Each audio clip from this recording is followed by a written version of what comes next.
খুব দুঃখ নিয়ে একটা কথা বলতেছি যে আমার লাইফে আমি কখনো প্রেম করিনি। ঠিক আছে, হয়তোবা ভাবতে পারেন আমার বাইক ছিল, আমার বাইক আছে, ডিএসএলআরও আছে, তারপরও আমার লাইফে প্রেম হয় নাই। এর একটা বড় রিজন হচ্ছে কি, আমি যতদিন কোনো মেয়ের সাথে মানে চা খাইতে গেছি, ঠিক আছে, ততদিন আমার দেখা গেছে কি আমি তাদের সাথে ফার্স্ট ডেটে, ডেটও বলে না, ফার্স্ট মিটে আমি তাদের সাথে বিজনেস নিয়ে আলোচনা করছি।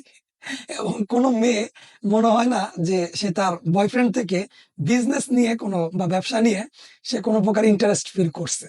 ঠিক আছে, সে চাইতো যে কোনো রোমান্টিক কথা বলবে, মানুষটাকে চিনবে জানবে এরকম কিছু। দ্যাটস ওয়াই আমার লাইফে কখনো প্রেম হয় নাই। ঠিক আছে, তো যাই হোক, ওইটা নিয়ে আমার কোনো আফসোস নাই। আমি মনে করতাম যে, এখন স্টিল মনে করি যে লাভ ইজ এ কি বলে এটাকে, যে ওয়েস্ট ইনভেস্টমেন্ট ইন লাইফ। তো যাই হোক, কথা অনেক বলে ফেললাম। যাই হোক, যেটার জন্য আমি বলতেছিলাম যে কথাগুলা, যেটা বলতেছিলাম যে বিজনেস, হ্যাঁ, বিজনেস। যখন আমি আমার কোম্পানিতে আমি কাজ করতাম, আলো আইটি অ্যান্ড মার্কেটিং লিমিটেড, যেটা করোনার কারণে বন্ধ হয়ে গেছে আনফরচুনেটলি। তো এটা ছিল আমার লাইফের একটা বড় ড্রিম, যেটা আমি সাকসেসফুল করতে পারিনি।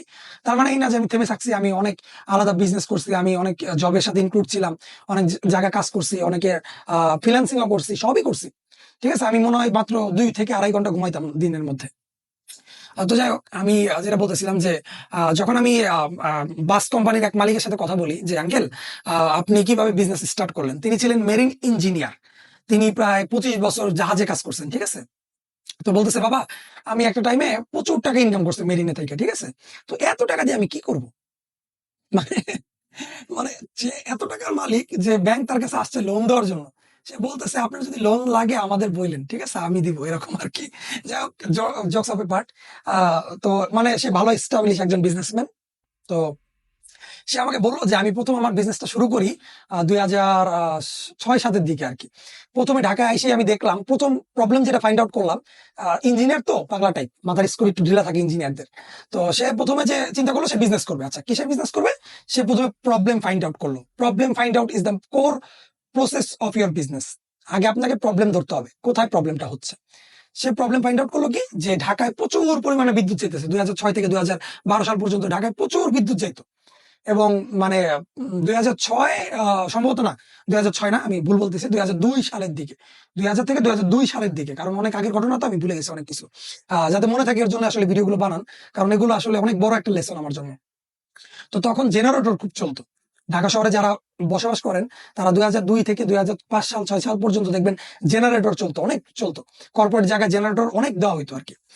তো সে চিন্তা করলো যে অত্র যাত্রাবাড়ি এলাকায় জেনারেটরের কোনো ডিলার নাই। তো তিনি করতেন কি, তিনি বিদেশ থেকে অনেক জেনারেটর একসাথে এক লটে, প্রায় মানে চায়না থেকে অনেক জেনারেটর নিয়ে আসছে।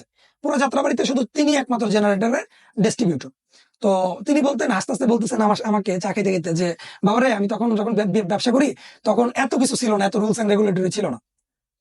তখন যখন দেখতাম যে কারেন্ট বেশি যায়, আমি ধরো একটা জেনারেটর আনছি 20,000 টাকায় বা 10,000 টাকা, এরকম 10,000 টাকা, 10 থেকে 12,000 টাকাতেই ছোট একটা জেনারেটর পাওয়া যেত আর কি। তো সে পাইকারি ধরে সে 10,000 টাকায় আনছে। যখন দেখতো কারেন্ট বেশি যাচ্ছে, তিনি দাম বাড়ায় 30,000 টাকাও সেল করতো। যখন মানুষের ডিমান্ড বেড়ে যায়, সে কিন্তু টাকার দিকে ছোটে না।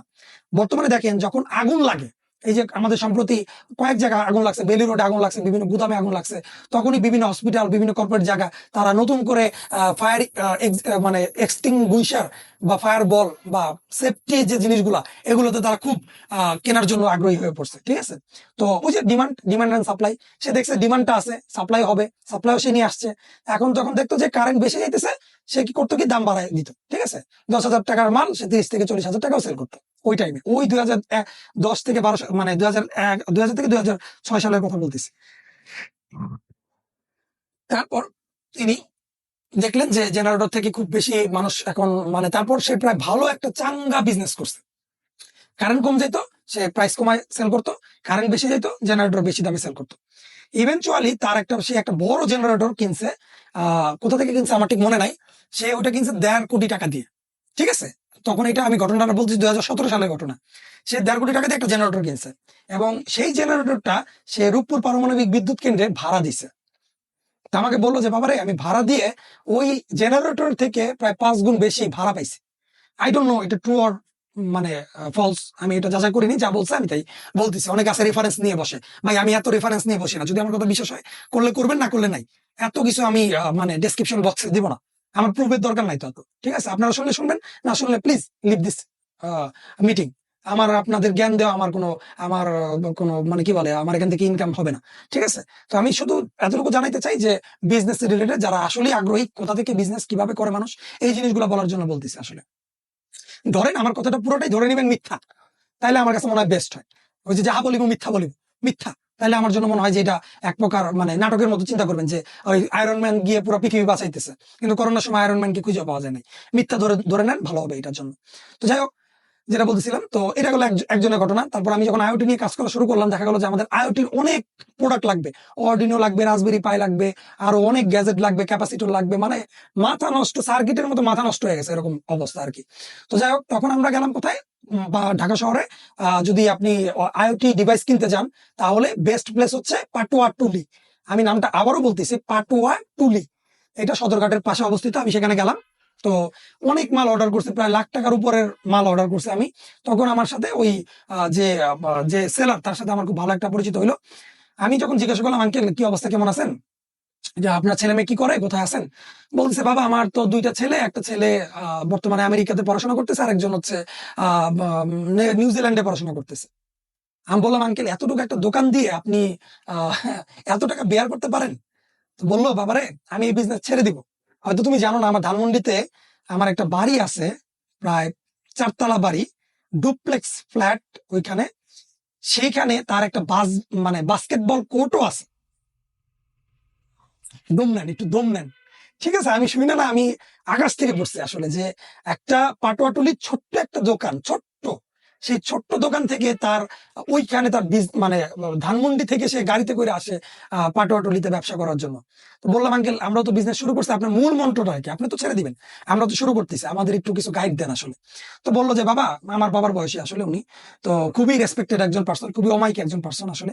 তো উনি বললো, বাবা আমি এই পাটোয়াটুলির আইওটির প্রোডাক্ট আনা শুরু করি 1980 সালে। ঠিক আছে, তখন আমার, তোমরা তো এখন আসছো কয়েকদিন ধরে, তখন আমার মানে ক্লায়েন্ট ছিল কর্পোরেট লেভেলের। ঠিক আছে, তারা এসে আমার থেকে প্রোডাক্ট কিনতো। তো তখন আমি বললাম, আঙ্কেল তাহলে কিভাবে কি করতেন? বলতেছে, দেখো এখন তো তোমরা ইন্টারনেটের যুগ, আমি এত কিছু এত বুঝি না আসলে।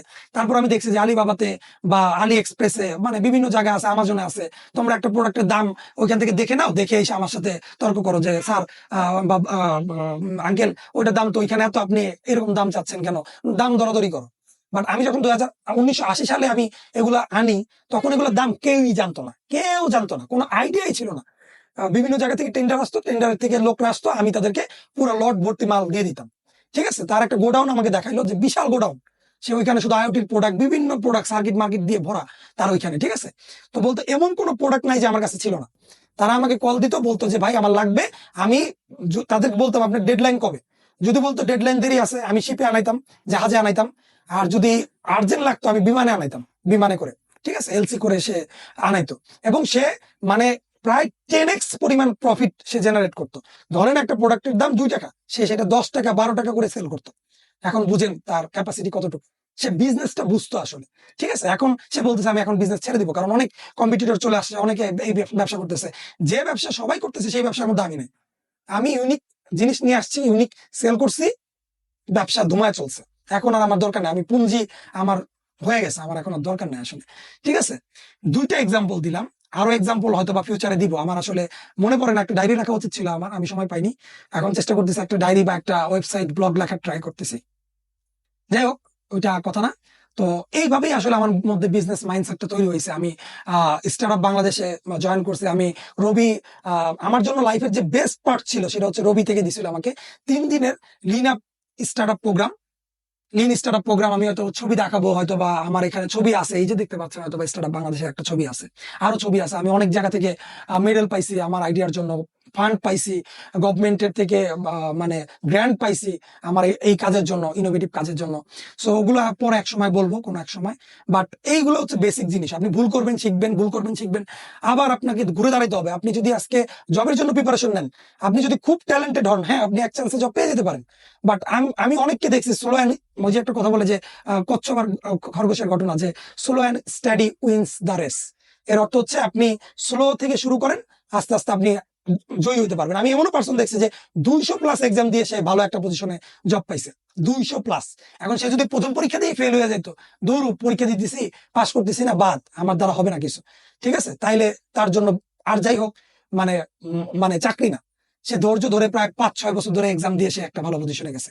সেই 5-6 বছর যদি আপনি বিজনেসের চিন্তা করতেন, তাহলে আজকে হয়তো আপনার ঢাকা শহরে একটা বাড়ি থাকতো, আপনার নিজের একটা গাড়ি থাকতো।